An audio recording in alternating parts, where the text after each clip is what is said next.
So there's 9 suicides in Australia every single day. It's tragic. Yeah. And 7 of those are men. A couple of years ago, I called Beyond Blue. At one of my lowest moments, I felt like I had no one to talk to. Self-understanding works better than self-improvement. Vulnerability is the new strength. Ran that 100 meters, hands on hips after huffing and puffing. That was really hard. Yeah. Continue walking for the rest of it, for 40 minutes walk. And I do that like 2-3 times a week. I lost another 22 kilos. This pain is temporary. It's going to go away. Mitesh, thanks for coming on the podcast. Thanks very much, Jack, for having me here today. I just want to say, I know I said it on the way up, but the book's amazing. I haven't got all the way through it. Thank you. But following you on social media as well, as a coach, it's my job to motivate people to do things that they don't want to do. And you've written a book that inspires people and gets them to take action as well. So from a coach that struggles to get people to do that, I can appreciate how just what you've done. I think people will just skip that, but for somebody that it's my job to help people to motivate to take action, where you've just written a book, we'll obviously dive into it. Yeah, it's inspired people and they're taking action. So that just goes to show what this book is worth. So I appreciate you taking the time and writing this book and opening up and telling your stories. So thank you. Thanks so much, Jack. That means a lot. And I know we haven't known each other that long, but yeah, look, the book has really come out maybe out of a point of desperation. And you know how these things go. You sort of set out to work out what's going on with yourself in a particular area of your life, and you try to help yourself. And in the process, I think, hopefully I've helped other people along the way as well. So I'm really, proud of what's come out, and I think maybe even more proud of people taking action on the back of it. You know, 100%. I'm getting messages, people connecting with me online, friends and family, and just seeing the impact it's had. So yeah, we can dive into it in more detail. And like I said, that action part, that's what stands out the most for me anyway. Yeah. I've read a lot of books, and there's a lot of amazing books out there and people writing some amazing things, but it's very hard to get people to take action. So you've done well. Yeah. Well, I think, I've probably been the self-help tragic where, you read, and I don't know, I think about Tony Robbins and, James Clear Habits and whatever any self-help book, at the end of it, you can bring in all this knowledge. And now with AI, knowledge is there, right? It's ubiquitous. It's out there. Really, until you do something with that, it's not really making a difference, right? We can feel good about we've read 50 books or whatever it is.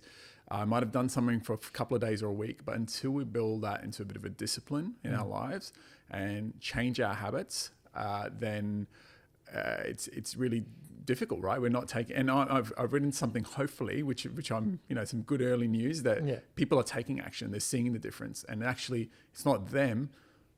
I had a message yesterday, you might have seen it as well. A friend of mine who's about 70% of the way through the book, and he said what he started doing as soon as his kids came home, he put his phone away on the charger, and his wife mentioned to him, what have you been doing differently? You seem a lot more engaged. And he said, I just put the phone away, and imagine how good she feels and how good he feels that she's actually said that, right? And she's obviously not said anything for so long and probably held that bit of resentment and you're always on your phone or whatever it is.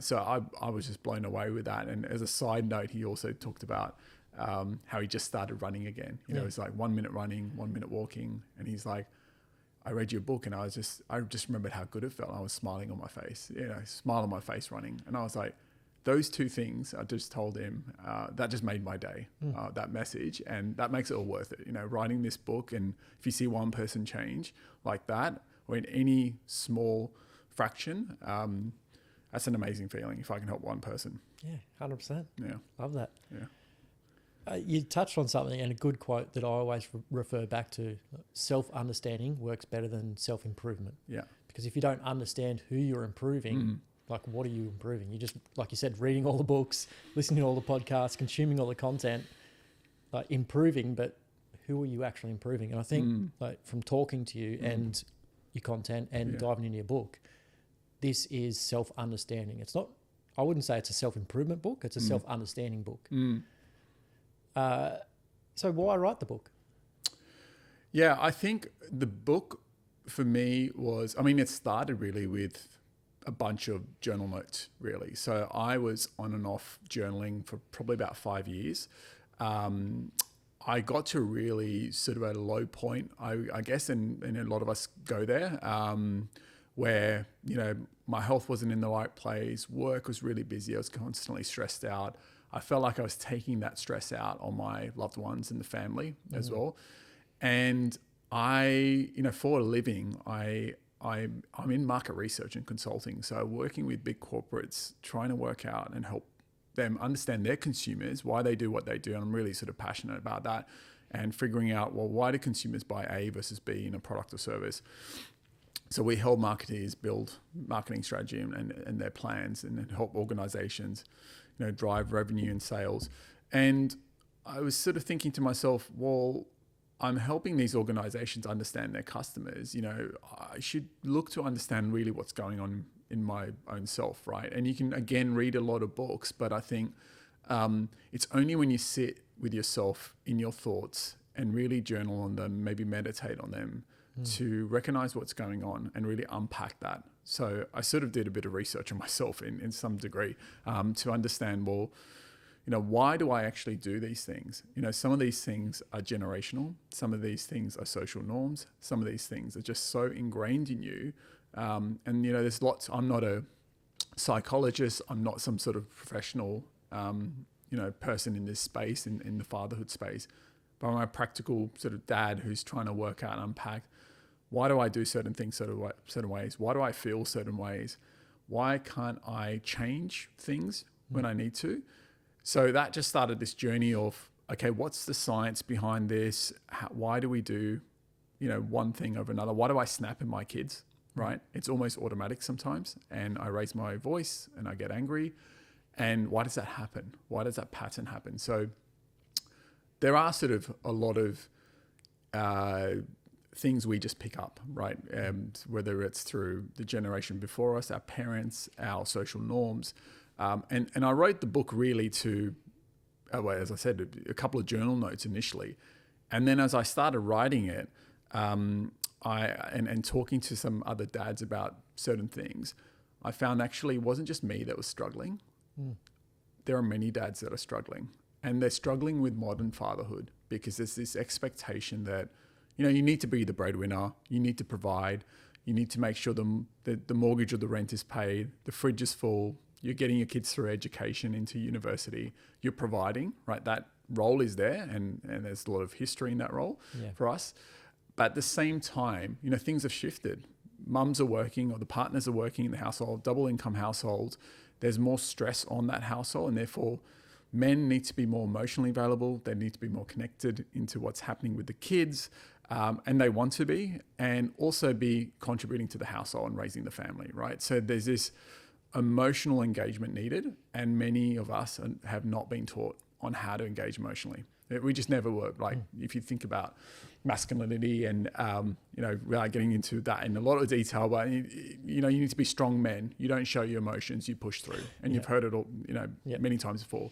So I think it's unpacking and that dialogue and script we've been given, and not necessarily pushing it aside, but just really critiquing it. You know, what's the best of this that I can take, and what's maybe missing that I maybe haven't learnt, haven't come across, or could understand a bit better. So I did that as a series of journal notes initially. And then I thought, you know, as your kids start growing up, I started thinking about, you know, one day I'd love to tell them about this journey that I've been on.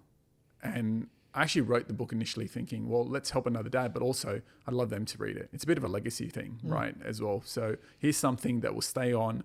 Even after I'm gone, they'll have this book, and when they grow up, they can read it. And it's funny, I've actually read the first chapter to my kids. Okay. And what'd they think? Oh, well, my daughter was so sweet. She's like, Dad, I love it. I love it. I love it, the way you've written, because I talk about the bedtime routine in there with her. And with Taj, I talk about the phone moment. I think they've just given me such more respect around being vulnerable. And I think men, we tend to just push those feelings aside And we say, I won't show that weakness. I'll get angry. I'll move on. I won't go repair something with my kids. Or if I've done something wrong, I won't admit to it.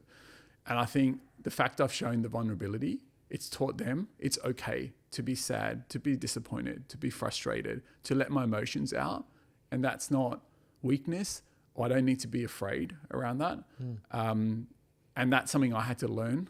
It's because we just bottled up as men. Yeah. We've just never been taught how to do that. So I think, you know, they're really proud, and I'm so happy to see that, you know. And when I could go on about this, but my son had his friend over after school, and the book, the author copy, the initial one I ordered from Amazon, was like, it was just lying around. I was sort of checking it off, and he picked it up and literally held it up like a trophy, and he said, "My dad wrote a book," you know, to his mate. And his mate just went, "Whoa," you know, and he's like, "Yeah, it's about being a dad," you know, and that's all he had. But you know, the fact he was so proud that I'd written that, and I was like, those sort of moments make it all worthwhile.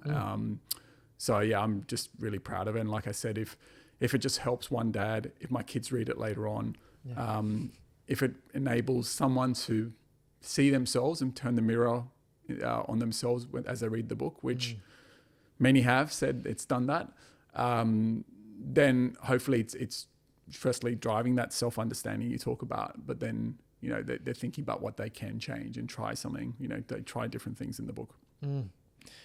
I love that. And again, like the fact that you put it all out there and put it in writing forever, like it's a big step.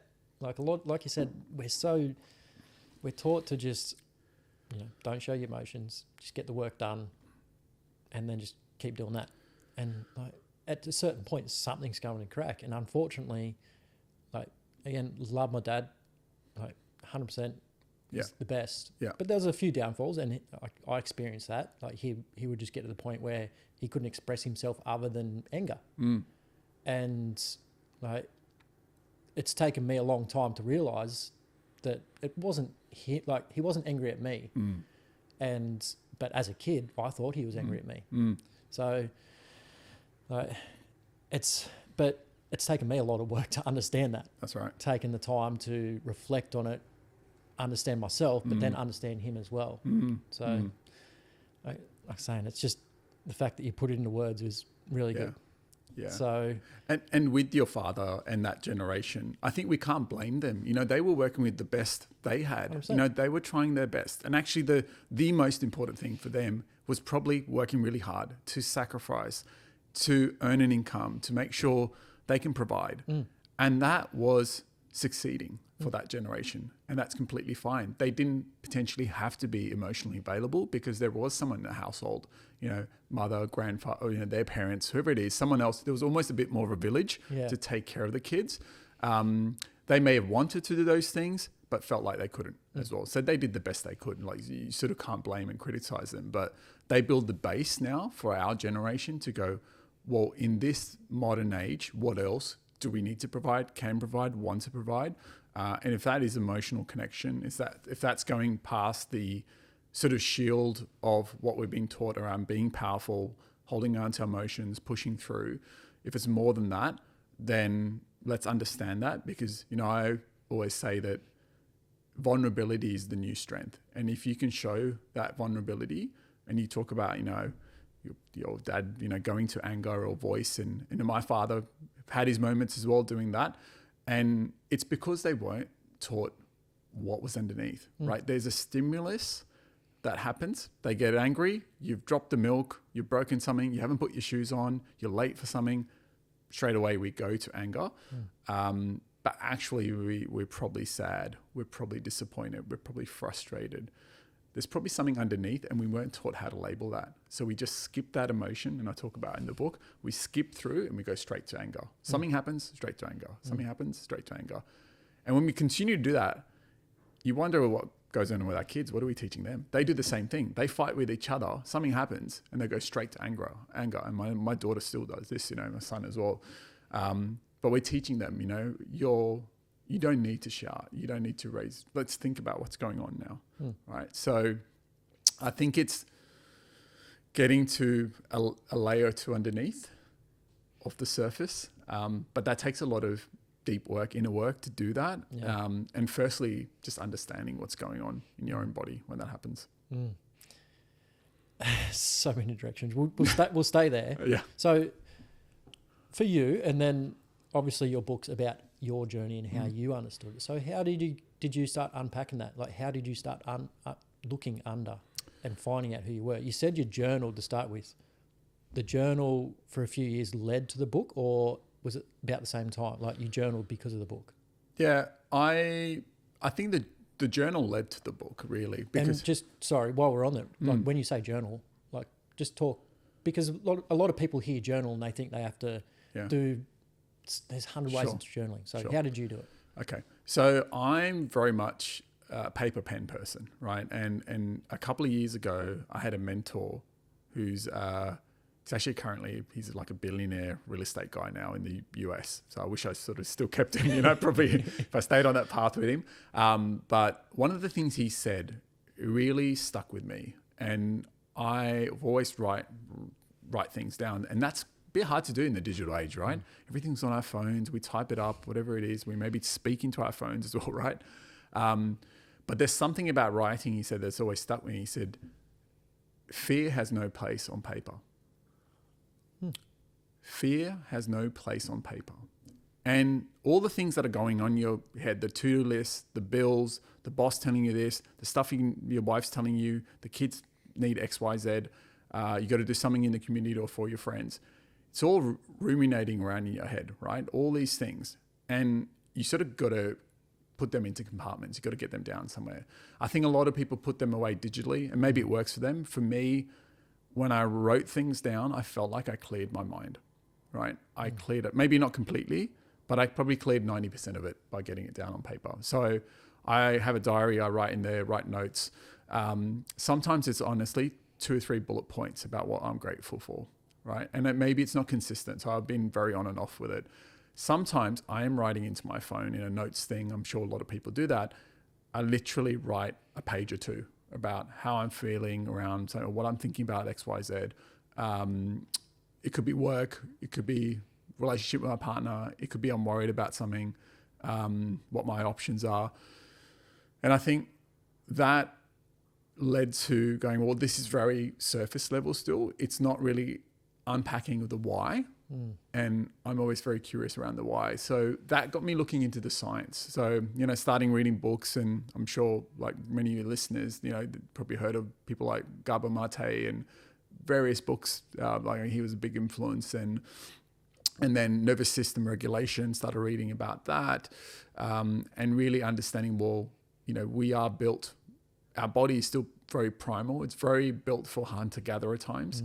And modern day stresses our bodies have probably not adjusted to that, where, we, back in millions of years ago, we have a threat, which is a real threat. It's a physical being. It's an animal. It's a lion. Who's chasing you. It's an elephant who's going to stamp on your camp. It's you eat the wrong thing, the berries. You really fight or flight, right? And the play on the book name Fight or Father came sort of from that as well, because you can't really run away from your kids, or you try not to. But we had a threat, we ran away. Cortisol gets rises in our body, stress response, and then we bring it back down, right? We run away, but we don't run away. And there's not one line anymore. There's emails, there's bills, there's bosses, there's a wife that needs this done. There's a to-do list at home. Your kids are wanting a particular thing. You've got to take them to sport. You need to take care of your health. You need to look into your mortgage. You need to look into, you have to call someone. There's a whole list of things. Insurance, holiday, AI, my job, my career. So there's all these lines, and we don't actually tell the body it's okay and come down, let's be safe. We have this elevated cortisol stress that we all carry along, and then we sit with it. We literally sit with it. We sit at our desk, we sit in the car or on the train, we sit at the dinner table, we just sit all day with this stress.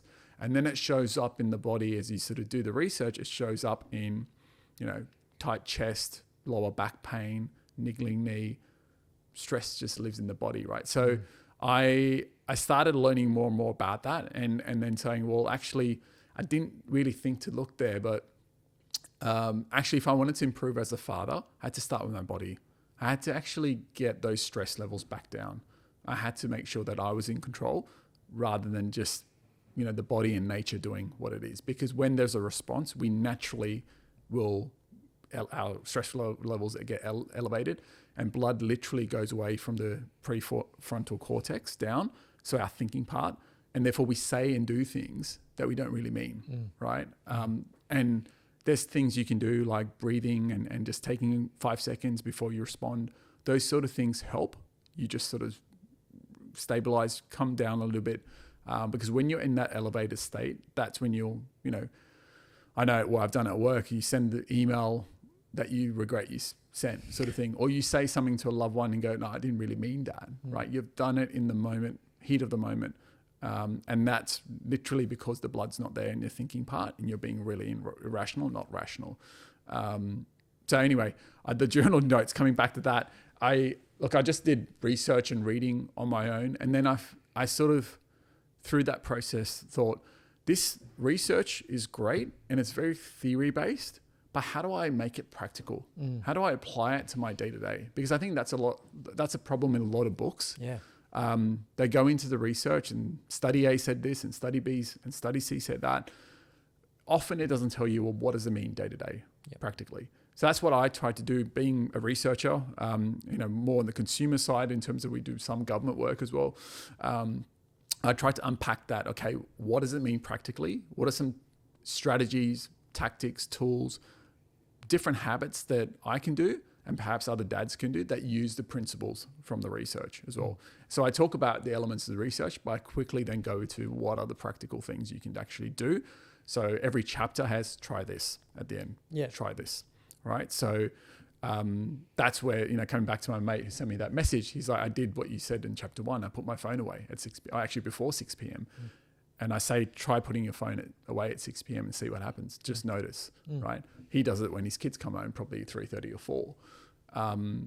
And he's got better engagement with his whole family, right? So I think it's coming out. I'm quite a practical person. I like to read. I like to learn. But I think often those things are left at a heightened, elevated conceptual level, and it then doesn't come back down to practicality. So everything I sort of read and learned through the process and sort of doing that deeper work, I sort of came back to, what does that mean day to day? What do I actually need to do to change? Yeah. And I was going to bring that up. Like most coaches I talk to on the podcast, it's all about doing the simple, basic things. And it's like you go through the research, you understand it, and then, like you said, some books will make almost impossible list of habits to then start following and implement. Yeah. But you just like do a simple thing. Yeah. Put the phone away. Yeah. And it is that simple, but people just almost adverse to doing the simple things because they don't think it works. But when they do, they realise, it does work. That's right. Yeah. As many angles I can go on that, but maybe you got another question. I just was thinking about something I was speaking about yesterday, speaking to my organisation actually about this, and I did a bit of an internal presentation, and we talked about how we all wear different hats, right? We might be a leader, we might be a coach, we might be part of a project committee and leading that or something at work, but we're also a parent. We might be a child, we might be the husband and wife, we're the friend, we're the coach of the soccer team. Whatever we are, we wear different hats, right? And I think, so practical things we can do, right? We come back to the practice. We tend to move through our lives and just let that happen to us. We often don't change those hats and tell ourselves, actually, I'm now switching from this mode to another mode, a different hat, right? So a real example, and I try to do this every day, is I'm working from home, hybrid working. Often, for me, it's in study. For many people, it could be study or a spare bedroom, or maybe it's on the kitchen counter. We're in our home environment. It's really blurred, right? For many corporates, at least, or even if you're working from home some days, and you have to tell yourself, "I've finished work now." Now, if you don't do that, your body doesn't know. Your body doesn't know any better. Again, coming back to the body, it's still heightened around receiving an email, receiving a ping, receiving a phone call. you need to tell it, I'm done now with that. And you need to do something to tell your body, you're now wearing a different hat, right? So the thing I do is I close my laptop. I say, I'm home now. Let me show up. And then I close the laptop, right? And it's following a bit of my framework, calm framework. So I'm clearing the body first. What that means, I close the laptop, I say something, I clear the body. Clear the body meaning I need to do something to tell it that this is finished now. Mm-hmm. So I go upstairs, put cold water on my face. That gives it a response straight away, wakes it up. And then I need to anchor transition. So the A in my framework, calm. So what that really means is, how do I show up? How do I wear the right hat, right? I'm changing the clothes that I wear, right? So I'm going from work mode, now I'm coming to dad mode, and I come downstairs, I've done those things. Maybe a couple of breaths. Maybe I spend 5 minutes upstairs, just composing myself before I come into the chaos of whatever needs to be done downstairs. Dinner needs to be done, kids need a snack, whatever it is. They need to go up for a shower, do homework. And then I'm in a state where I can actually lead with calm and peace, right? And then I'm modeling something which is the last part, modeling, good parenting. And if I get it wrong, then I'm quickly repairing. I'm really, really understanding what's happened there and how do I fix it. So the modeling could also be I'm putting the phone away upstairs. It could be I'm putting it on the charger, right? I'm showing that you guys are my attention now. I'm not going to go back on the phone or back in my study and open the laptop, right? So it doesn't happen all the time, but that's something I try to do. And I think, that those sort of transitions and different hats we wear, we often let one hat bleed into the other hat. I'm thinking about work or my kids, but I'm with my partner. Yeah. Right. Or I'm with my friends and I'm thinking about an argument at home. Right. And this happens, it's natural, right? Yeah. But I think if we can take off one hat and tell our body we're in the other role now, it's not always going to work. But the more we can do that, we start training ourselves. I'm in this mode now, and that's how I'm going to be. I love that. And like after reading it and talking to you last week, I've been thinking about that a lot, like those different modes and different hats. And like for myself, I blur them all the time. And I'm not a father, but I'm still a coach. I'm still a friend. I'm still in a relationship. So it's like, these are lessons that you can use in any situation that I've really been reflecting on and trying to get better at. Okay, now I'm doing this. This is what I'm focusing on. Yeah. And it's hard. Yeah. It's definitely not easy. Yeah. But with anything, more practice, you get better. Absolutely. I just want to go back to, you were talking about your journey and how you said you had to work on the physical. I'm a big fan of giving yourself permission to do things. Like you come first. And it seems selfish, especially as you said, you got all these things going on, work, kids, soccer, groceries, everything. It's hard to go, okay, no to all that because it's people you love as well.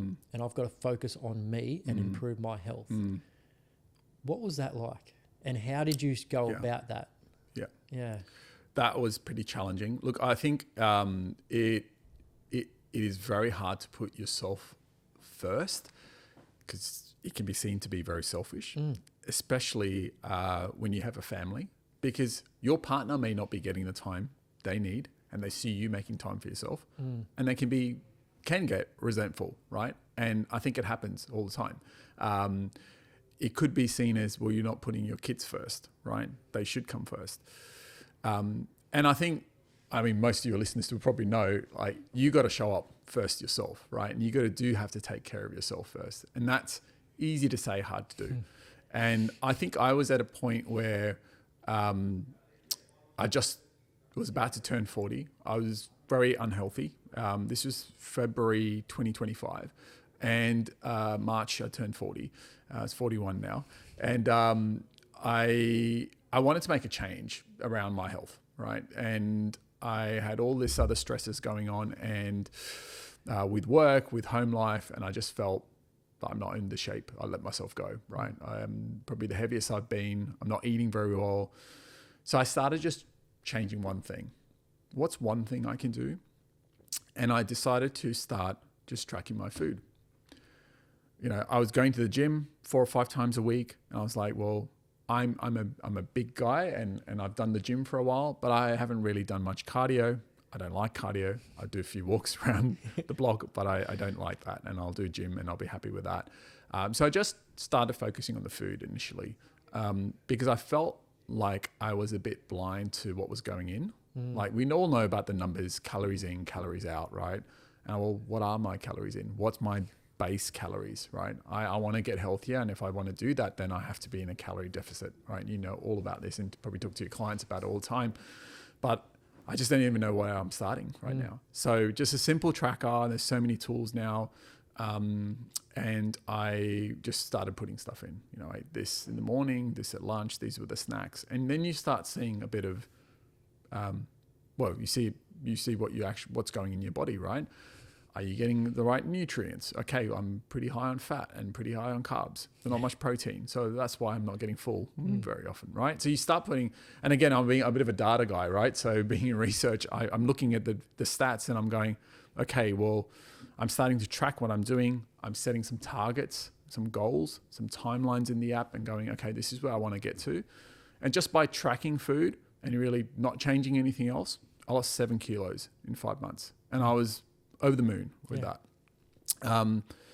And I just continued doing that. But I said, well, what's one more thing I can do now? Were you talking to your partner about that at the time, like when you started tracking? Yeah, I did. I said, you should get this app. It's really good. And I'm like looking at everything. So at the end of the day, if my goal, I mean, it all depends on people's goals, right? My goal was to lose weight. There were days which were like green days where you were under your target, right? So you use your target. So let's make this up. I think it was about 3,300 for me. I had to be 3,000 or less in calories per day. So if it was 3,000 and my target was 3,300 for maintenance, then I was in a calorie deficit by 300. So it would be a green day. If I go over that, it'd be either orange or red, depending on how much I go over, right? And there'll be some days like that. You have a few drinks, it goes over Friday, Saturday. But on a average, on a weekly basis, what you want to see is that to be a green, right? A green week. And I started to stack that up, really. So week after week, day after day, not every day. Some days weren't green days, they were orange or red, because, life happens. Yeah. And I think a lot of people are too harsh on themselves and feel like, oh, let's just forget it then, whether it's a workout, whether it's food, or I blew out on this thing and I ate too much. They're just like, who cares now? It's just not making a difference anyway, right? I'm just back at where I was. I think that's the problem. It's like you got to stay consistent with it. Don't give up with it, because this is not a short game. It's a long-term game. That's all I did. I talked to my partner about it. Funny enough, she picked it up 5 months later when I told her the results. So she got the app as well. And, she wanted to get a little bit leaner as well. And, through winter, and said, well, just start tracking it. And she started seeing differences. And then the next thing I did was, well, let's do one more habit. I don't like cardio. And, doing hard things, which hard do you want to choose, right? Yeah. And I must have been watching too much David Goggins at the time or something. But anyway, I don't run. And I decided one day on one of my walks that I would run. I would just run 100 meters. And I ran that 100 meters. And I think it was like, I still remember the day. It's like July 13th, 2025. I ran. It was cold. 100 meters, hands on hips after, huffing and puffing. That was really hard. Continue walking for the rest of it, for 40 minutes walk. And I do that like 2-3 times a week. Then the next time I went out, I did 200 meters. So, well, this is better. I was still pretty tired after it.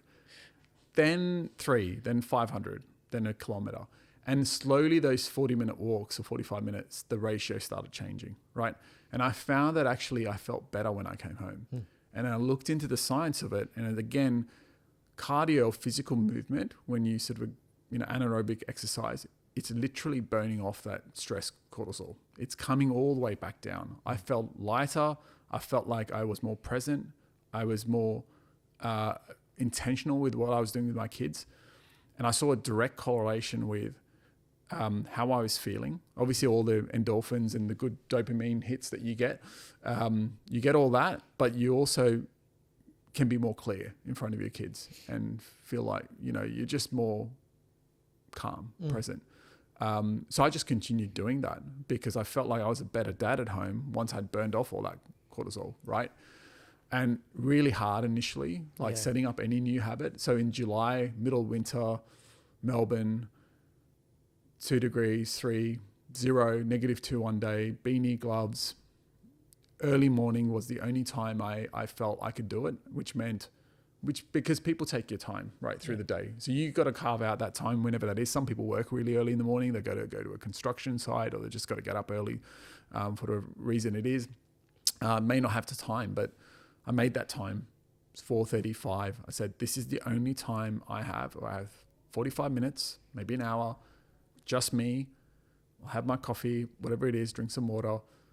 Running became a thing for me where I felt I didn't have to drive to the gym. Now, gym still played a strong role, but I changed what I did at the gym. So instead of like heavy weights, and you know about this, heavy weights and low reps, I changed it to low weights and high reps, right? So doing that less per week, like 3 times a week instead of 4 or 5 heavy, and then feeling like I wasn't recovering in time to do the next workout, to do that, but then started running a couple of days a week. And that ratio changed. But that was the time I carved out, and that worked initially, and it was great. And from July 2025 to October, I think it was October 2025, another 5 months. I lost another 22 kilos. Shit. Just by putting that running into place, right? So it did something which I think eating alone couldn't have done. Yes, you sort of work out and take care of yourself, and you get more conscious with what you eat. But then you get in such a deficit, and it helped my goal. And I got there, probably quicker than if I'd not had that. So, complete transformation, how I looked, felt, the energy I had. But again, the point being is you start small with one habit, you stack on another. And yeah, those mornings I really protected, but then I found actually it wasn't sustainable. Okay. So I'd have mornings where I'd get up and I'd maybe miss it and feel guilty. I was harsh on myself with it. But more importantly, I felt like, I was missing out on connection time. I put the kids to bed, and then me and my partner would sit down 9:30, maybe watch something or have a chat, and I'd be so tired and I couldn't be engaged in the conversation because I was up at 4:30 or 5. So I still get up at those times sometimes, but I found actually it's probably not sustainable every day for me with family, with kids. In the morning, the lunchbox has got to get done. The kids got to get out the door, right? Breakfast, etc. And you want time for yourself, and you want to be also engaged with your partner in the evening or do something else for yourself. You got to find something which is sustainable long term. So now that workout or workouts during the week, they shift to when that slot is. And I've got to be kind to myself and say, it's okay. Actually, I didn't get it done at 5 or 5:30 or 6. Lunchtime is generally the time I try to go out and just breaks up the day. If not, sometimes I'm so tired, kids have gone down, it's 8:30, 8:30, 9:30, I'm heading out for a run and I'm doing that. But sometimes I'm so tired and I go, look, if I push myself now, I'm probably not going to feel good. Let's skip it today, right? So you do have to listen to your body, but you also need to be flexible with that as well. So I think people get very strict and say, well, I missed it now. Yeah. Or again, then that becomes that you do 2 days of it. And I've probably heard this saying before, you do 2 days of that miss, and that becomes a new habit now. You just start a new habit of missing workouts, right? So I tried not to miss too many, but it was just really shifting the time and being flexible with that. And there's not a fixed time on when I do a workout in a day. It's just working out what does today look like, because things can change day to day. Kids could be sick, wife needs to go into work. There's a particular presentation on at work for me. I don't have time in the morning or at lunch or whenever it is. So I'd find the time. And I was looking back actually just 2 days ago, it came up because it'd been a year since I started running. My Strava came up and it said, you've got a 52-week streak of working out. I looked into it. There was 94% of the days in the last year, July to July, that I actually ran. So 343 days out of 356. And that other 6% is important, right? I'm either going to the gym or I'm resting, and recovery is as important as the actual workout. But I think it's having the discipline and consistency, but not being so hard on yourself and going, if I've missed one, it's okay. Yeah, but that's epic. And I think a lot of people just miss that. Like you said, they'll miss one and like that's over. I've failed. But if you try your hardest for a year and then look back at your stats, it's like you've probably done at least 80, 90, 95% of your workouts. That's right. And I'm sure people you coach as well, you give them a program, they can maybe be too hard on themselves if they don't do, 4 out of 4 workouts, right? If you've given them 4 and they've done 2, they may feel, I failed, just give up. Next week, it's another 2, it's not 4. Well, actually, you've had a tough week. Something's going on. That's okay. Like, let's get back on it. Let's go back up to 3 or 4. Maybe let's just try 3 this week, and then next week we can go to 4. Yeah. Right. So I think we can be sometimes a bit too harsh on ourselves, and I think it's just coming to terms with that. It's okay. Don't give up. It's about consistency over the longer term. I asked about giving yourself permission because the first thing I've got pegged here in your book is the page for the mothers. I find, yes, this is all about being a father, but like you said, I think this page here is very important. And as a coach that's coached a lot of mothers, that's why I asked about giving yourself permission, because a lot of mothers just will not give themselves permission to look after themselves. And as you've realised and just explained, the more you look after yourself, the more energy you got to give to your family, to put in and be there and be present. It just takes that, again, being selfish, but in a way that gives back. Can you put just like, why did you write the page about the mothers? Yeah, I think my wife has been a big part of my journey in terms of I wanted to be, yes, a better father, but a better husband as well, right? And I saw all the things she was doing to run the family that I probably was not seeing very well. Like, they just do these things automatically, right? Us guys, I don't know, especially me, I can speak on behalf of me, but maybe some other guys can relate. The school forms are done, the lunch boxes were done, dinner's prepared, the groceries are done, the washing is moved from the washing, from the basket to the machine to the outside, the dryer, folded, put away, the cleanup's done and tidy up around the house. There's just things they do and see. I felt that I just took it for granted maybe. And I didn't see the impact of that on our household really. And really, like, we are creatures that are influenced by our environment as well, right? The environment, you're in one environment or another, and she ensured the house was always running. But that often came at a detriment to maybe the time for herself and putting herself, because like you say, a lot of women put their kids or the family first before themselves. They put everyone else forward. They put everyone else before themselves because they see it to be actually too selfish. They shouldn't be doing that, or they need to be handling it all. So I think mothers, mums, partners, right, in some households, they're carrying this mental load, and they're carrying a lot that maybe the dad can take on a little bit more, right? Just equal out that responsibility of raising a family. Because I think, when we sort of go, it's weekend now, I want to relax, I want to go to the pub, play some golf, catch up with mates, or have some time for ourselves, we've got to recognize that the mother, the mum, my partner at the time, she's also had a difficult week. She's also worked 5 days a week, right? We're not living like 20, 30 years ago where there was one breadwinner, one provider. You came home, you worked hard, you got respected, you had dinner, you watched the news. Weekends were for you, maybe some time with the kids, had the sport, but you had some downtime for yourself.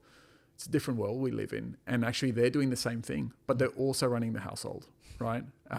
So while this book is not about mothers, I wanted to recognize actually the amount they carry and the amount they do. Because I think a lot of dads, men, we don't see it sometimes. we don't see that aspect of things. They can be seen to be life admin or administrative things, and maybe it's beneath us. Maybe we don't feel like we want to do those things, but actually they're crucial to run the household. You know, all those things about remembering what needs to be done, all those things around the house, that actually makes the family unit work. And I think many women, when those things are done, they feel more connected to their partners as well. When they're not done, right, they feel stressed out, actually. The next week's not ready, not planned. We haven't even thought about it.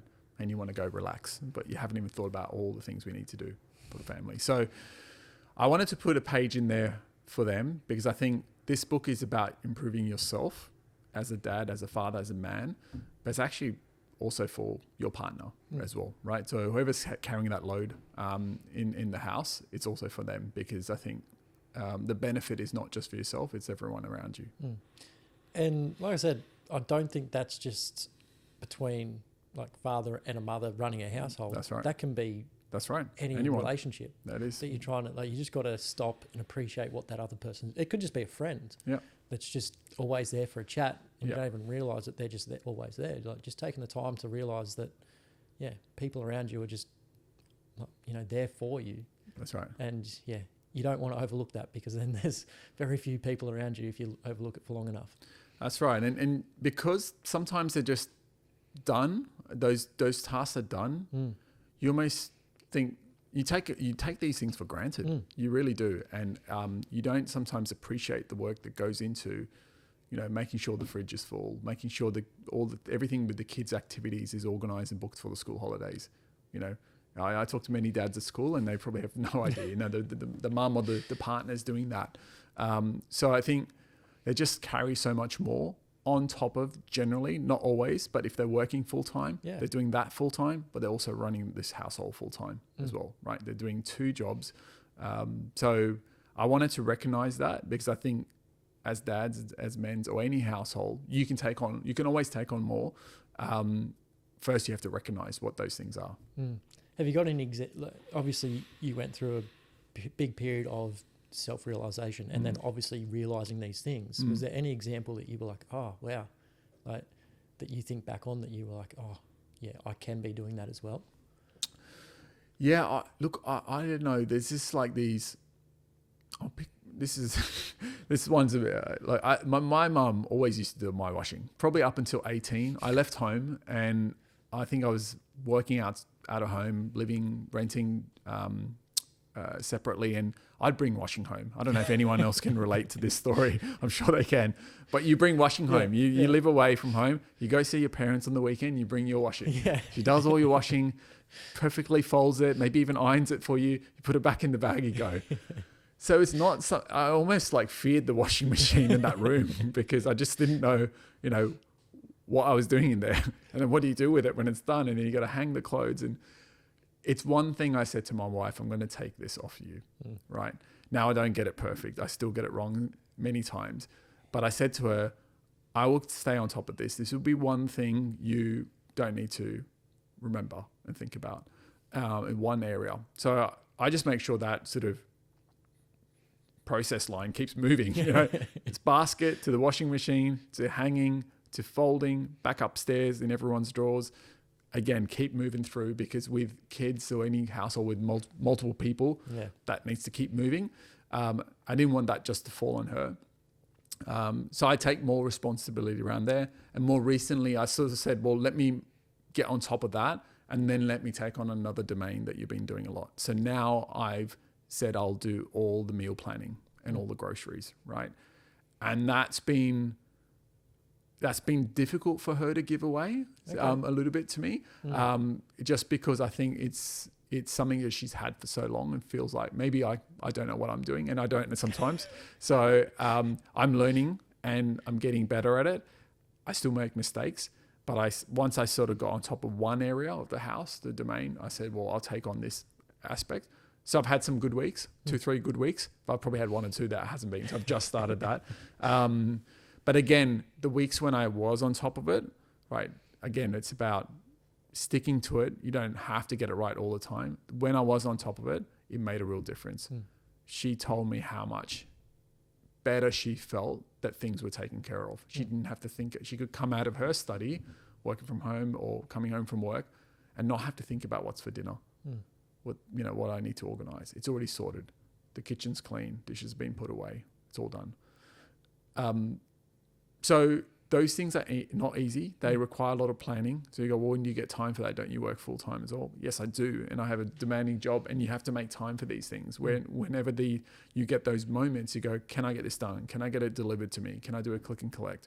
Can I start to prep some things in between meetings, cut some vegetables? Can I make sure I can get something into the oven, early in the day so it's ready later on?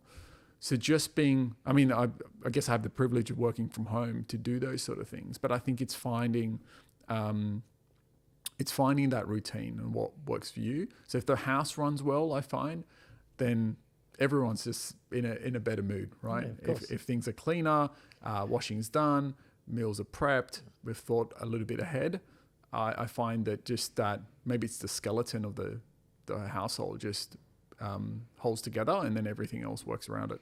Yeah, and I was going to ask, what was there any between you, your wife, kids, any things you've noticed that have improved because you're taking on those roles? Yeah, look, I think there's many things. I think there's just this level of, you feel more at peace and just organized, right? So the weekend comes, you haven't got a laundry list of things to do on Saturday. You can actually go to the kids' sports and then do an activity as a family and go out, right? But if you have all these things like life admin going on, and everyone has it, right? It can eat into precious time. That's even more valuable because both of you work full time now.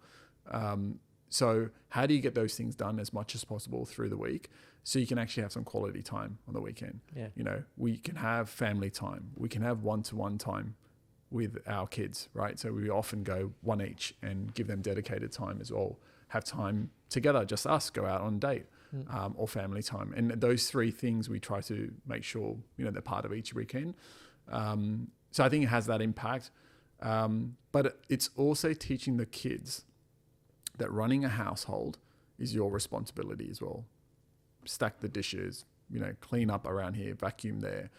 They start to do those things as well, right? That responsibility you teach in your kids, that discipline, they're starting to learn those things, that this is what it takes. You're not just going to grow up and then throw all your washing like I did to mum, right? Or dad. You're not going to move it because you're going to do it yourself. You know how to work the washing machine. You know how to hang the clothes, right? You know where the sweep is and the vacuum is and how to clean up after yourself and put your dishes away. And again, it doesn't happen all the time. My kids are now, almost 8 and 6, and they still get it wrong. We still have to remind them. But it's trying to be, as consistent as you can, like coming back to that principle. It's okay to not get it right every day. Yeah. But, keep pushing that and keep trying, I think, ultimately. So I think everyone learns that responsibility. And I think for Taj, my son, he'll grow up going, well, doing these sort of roles around the house is what a man does, right? And for my daughter, she's like, well, this is what I should expect from a man, not someone who just sits around and puts his feet up and expects me to do it all, right? If she chooses a man, of course. Yeah. I think you're teaching your kids all the time. They're watching everything. So those are the sort of flow-on benefits, I think. The wife's really happy when it's done. She's really pleased. And we can sort of focus on each other and the family and the kids and have time, quality time. And the kids are seeing, what a father should be, what a dad should be doing to make his contribution towards the household as well. Yeah, definitely. And like I said, they're going to copy what you do. So whether it is emotional or practical, they're watching. And all the time. And if they're having an argument, we often just shout at them and go, stop fighting and stop shouting. And it's so funny because you're just doing exactly what you're telling them not to do. Yeah.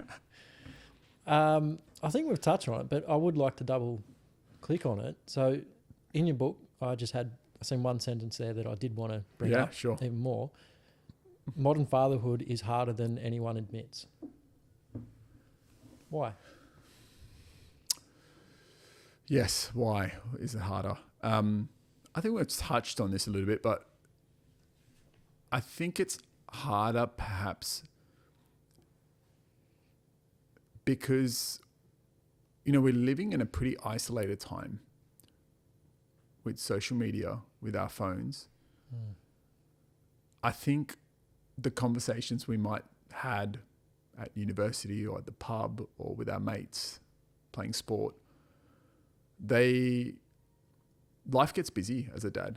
You start giving up some of that stuff or that time, or maybe, you do. And it's harder to make that half day if you go out or go down to the pub on a Friday, Saturday night. We don't talk generally, and we were talking, maybe a little bit back then. Yeah. I think modern fatherhood has made men go inwards more with their feelings. And when there is difficulty, we don't voice it out. I mean, it's a pretty sobering stat, but so there's 9 suicides in Australia every single day. It's tragic. Yeah. And 7 of those are men. So the majority of them are men that perhaps felt they had no one to talk to, didn't know how to voice what was going on in them. And, I think because of this isolation we all feel, and maybe we feel we don't have someone to talk to, it's a message. It's less phone calls even. It's all WhatsApp and text and social media. That's not real connection. And we know that from, those that are dating. I'm not into the apps, but people talk about it all the time, that is not connected, right? It's not real. So we're losing human connection, and men and mates are losing other mates to talk to, because we just, especially as a dad, you're just so busy. You might have a conversation quite at surface level in school drop off and pick up, and at the schools, at the sports. And you sort of say to each other, how was the weekend? Oh, it was good. Took the kids to the sport, took them to a party, got ready for the week. But nobody talks about the real weekend, which was my daughter had a meltdown before we even left to go to dance. Me and my wife had a fight, and we were sort of not talking to each other apart from doing logistics all weekend. And then Sunday felt like another shift to survive. And I felt like, that was the real weekend. No one has a reason to say anything real or feels like they need to, or maybe it's a sign of weakness. So men in particular, and maybe this is also for women, but I can speak on behalf of men and dads, we bottle up a lot more. And I think we bottle up a lot more because we've become so accustomed to speaking via apps and messaging, and that just lacks all emotion, right? And we were talking about earlier how you enjoy doing, sort of face-to-face podcasts. And, this is because we can do this, sort of, we can see each other, we can build trust with each other. We can have a sense of belonging. We can be more connected and present when we're with each other like this versus a virtual screen, right? Versus a text message. And I think modern fatherhood, with generally both parents working in the household, puts that extra pressure and stress on. Like, how do we run the household now, run the family? Because we had a dedicated person before doing that. I'm talking about a traditional household here. Father used to work, mother used to take care of the household, very traditional, but both parents are generally working. And both are probably stressed out from the week, both need to decompress.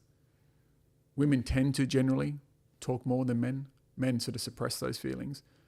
And if we want to let it out, we probably don't have the right avenue. We have social media and apps and texts, and we see our other mates less and less because they've got their own families now to get along with.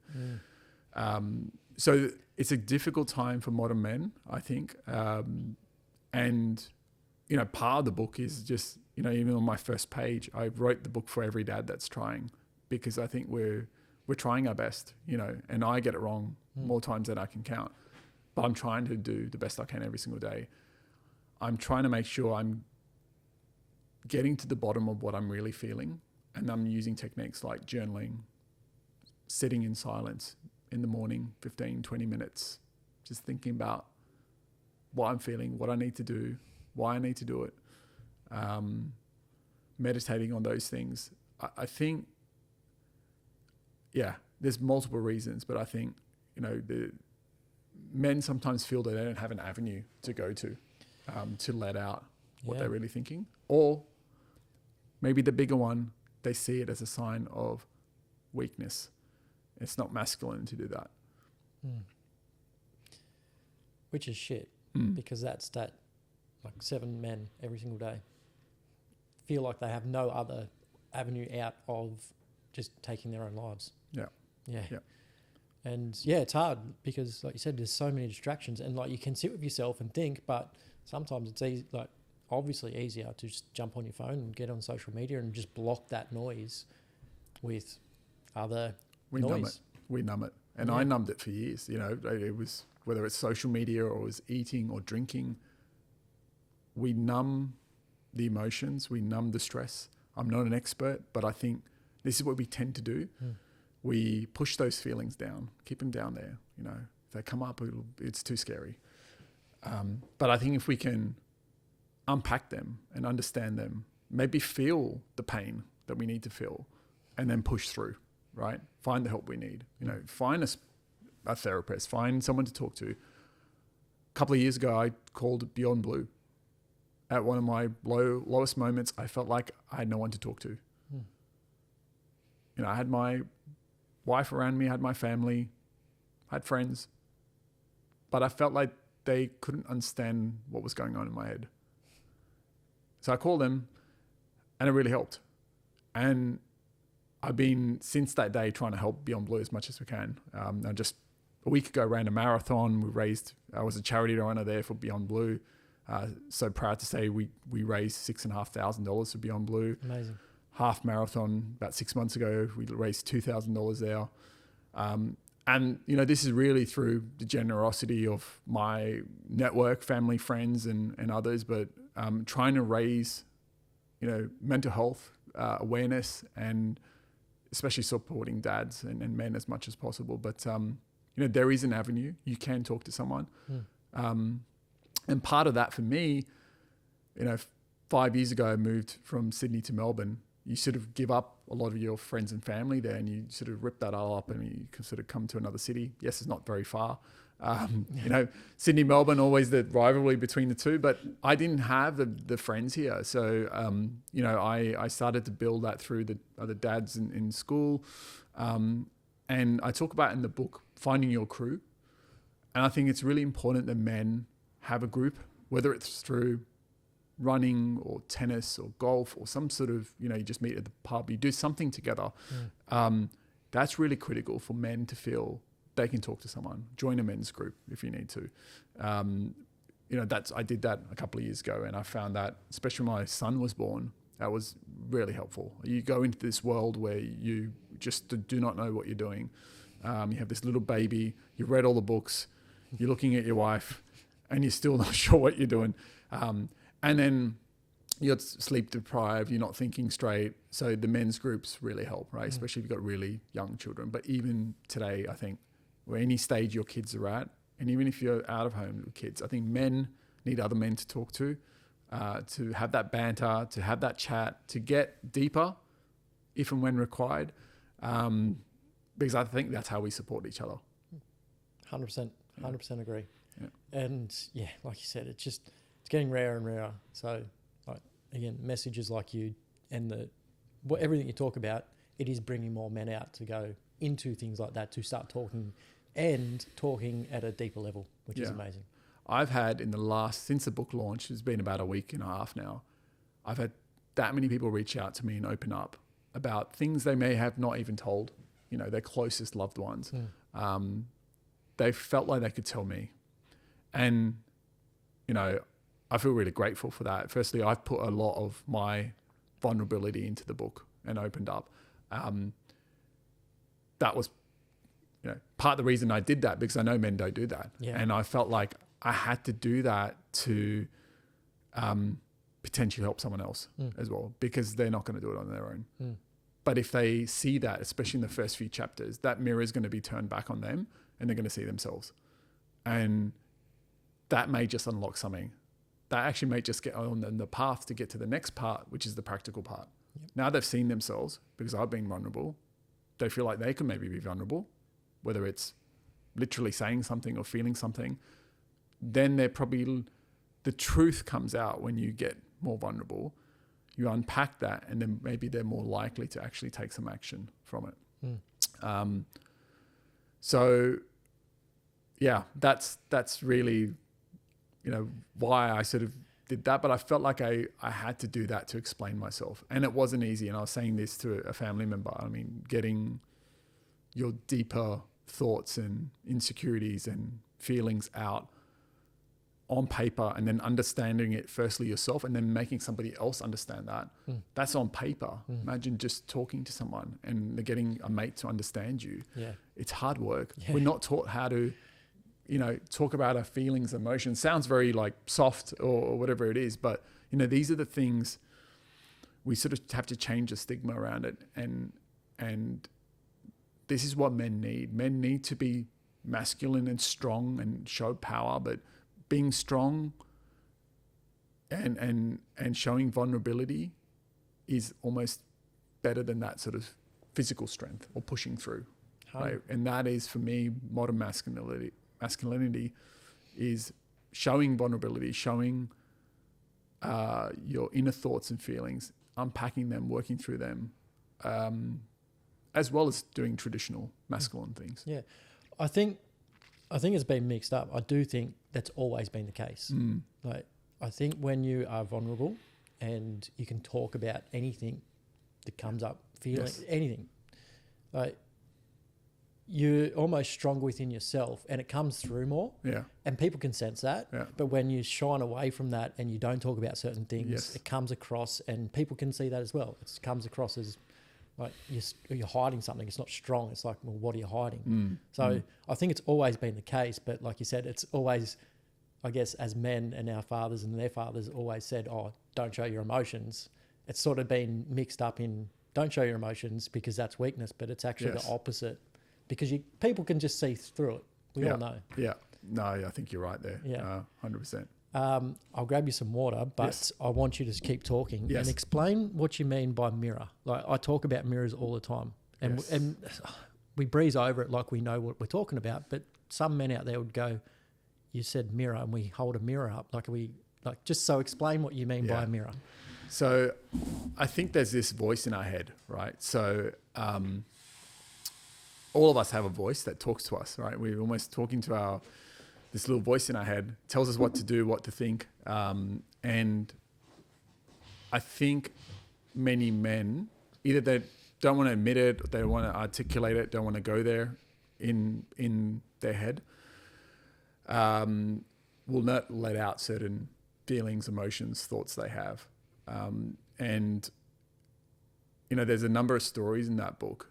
And the first one, I had an early reader who, so I had a couple of test readers, maybe, 8 to 10 of test readers, because before I put myself out there in the world, I was like, is this content actually good and going to help anyone?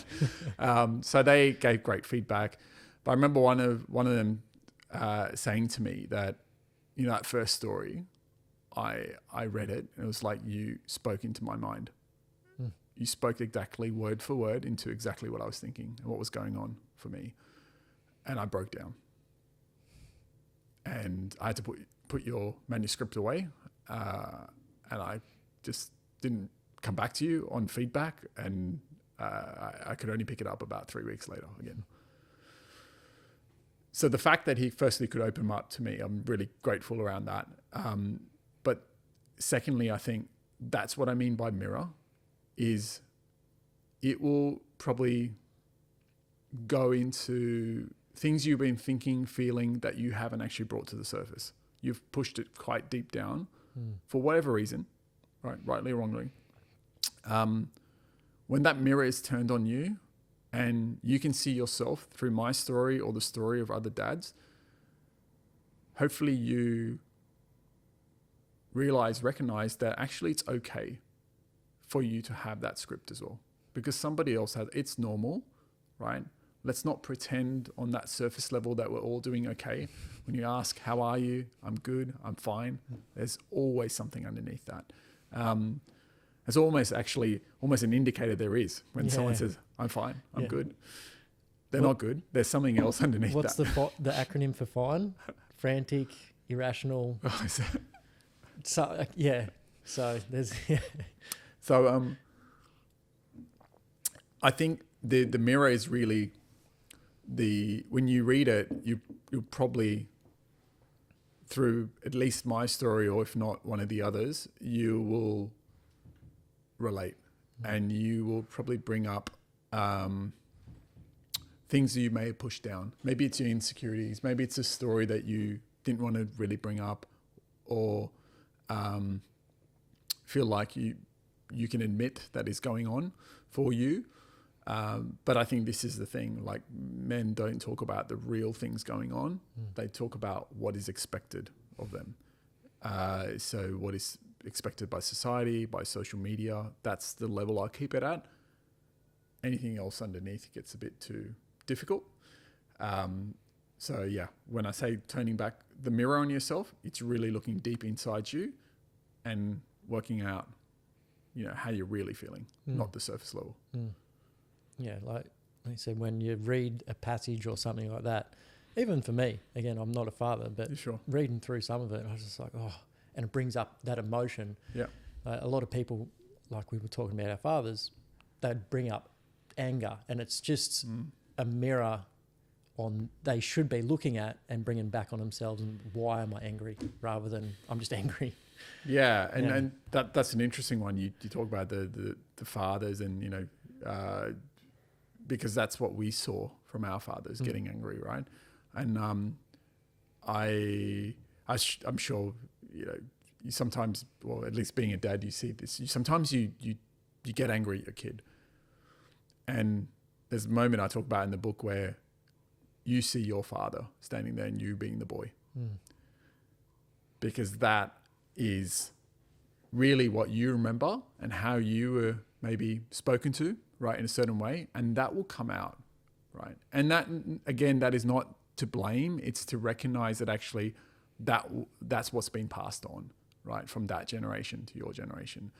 So the question is, do you want that to continue? Do you want to also get angry, raise your voice, and you will many times at your kids, but do you also want to take that to the next generation? Because now Taj Ali will do that to their kids as well, right? So they're watching everything you do. So I think it's just recognizing that, a lot of things are imprinted in us, they're programmed in us. You have to change that programming, whether it's around fitness and health, which is, such a big focus area. And it's almost like the foundation for me as well with the book, is there's so many things we've been taught around food, around working out, fitness. Women think that they're going to lift weights and get muscles and get too much testosterone, won't be feminine anymore, all that sort of stuff. I think, these are just things that are programmed into us, right? Societal norms and done by culture. We have to sort of unpack that and go, well, just because that's the way, we sort of have to have this level of cynicism, but not in a sort of critical way. You sort of want to be a bit skeptical and go, well, is that the only way, or is there another path? Can I feel or do something quite differently here? And would that be better for me and my loved ones? Yeah. So, coming back to the mirror, I think it's ultimately you probably find the voice in your head that speaks to you as you read it. There'll be moments that you go, this is how I think, and I can see this, and I can see that actually that voice is me in the book. That's in my head. Going back, I want to ask you this question because I've been through it as well. I've called Beyond Blue when I was in a pretty bad time, dark time, and it helped me. But I'd like to ask you, if you could go back and talk to yourself back then, before you made the call, what would you say?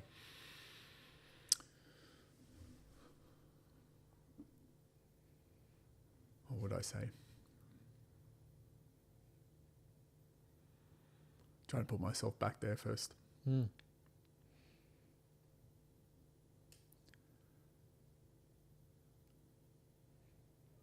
I would probably say to myself there, look at all the things you have going for you. Look at all, your family, your kids right now. Look at the small moments. They weren't walking before, they're walking now. They're eating on their own. They're going to the bathroom on their own. You had this special moment with them playing wrestling on the sofa. Your wife absolutely loves you. No matter what situation you're in, no matter how you look, how you feel. She loves you. There's people here that love you. This pain is temporary. It's going to go away. And what's one thing you could do right now? Let's think of one thing you could do to help you and also help your family.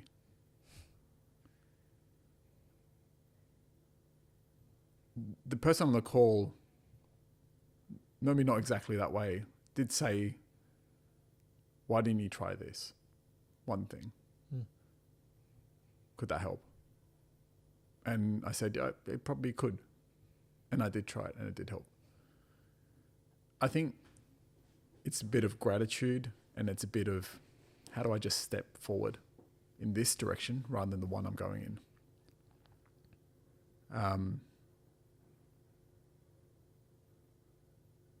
I think we all want to be understood. And sometimes we feel like our loved ones don't understand us as well. And the fact that we can have, thankfully so, we both have called and felt like a stranger could help us more than our loved ones, rather than the stats we hear. It shouldn't have to get to that point.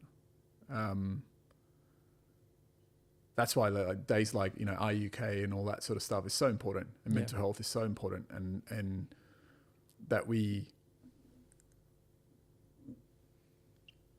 put more focus on it, It's I think, it already is, just like physical health. Mental health is a whole avenue that needs to be equally, if not more important than your physical health, right? So like you do training for physical health and you take care of your body, what do you do for mental health? What are the things you do for your mental health? Maybe physical is part of it, but what are the other rituals and habits and things you do to help your mind? And for me, like, it's the food, it's the running, it's the good connections with people, right? It's helping others. Those things help my mental health, right? It's probably a whole list of other things, but if I go back, it's probably that. It's look at the gratitude and what's one thing you can do right now. Yeah. I love how you said it's just momentary. And I think we forget that in those moments. We can't see anything else. No. Because that's all we can see. Yeah. Well, Mitesh, let's leave it there. I think that's a great point to end on. Appreciate you coming on the podcast. You, Jack. Thank you so much.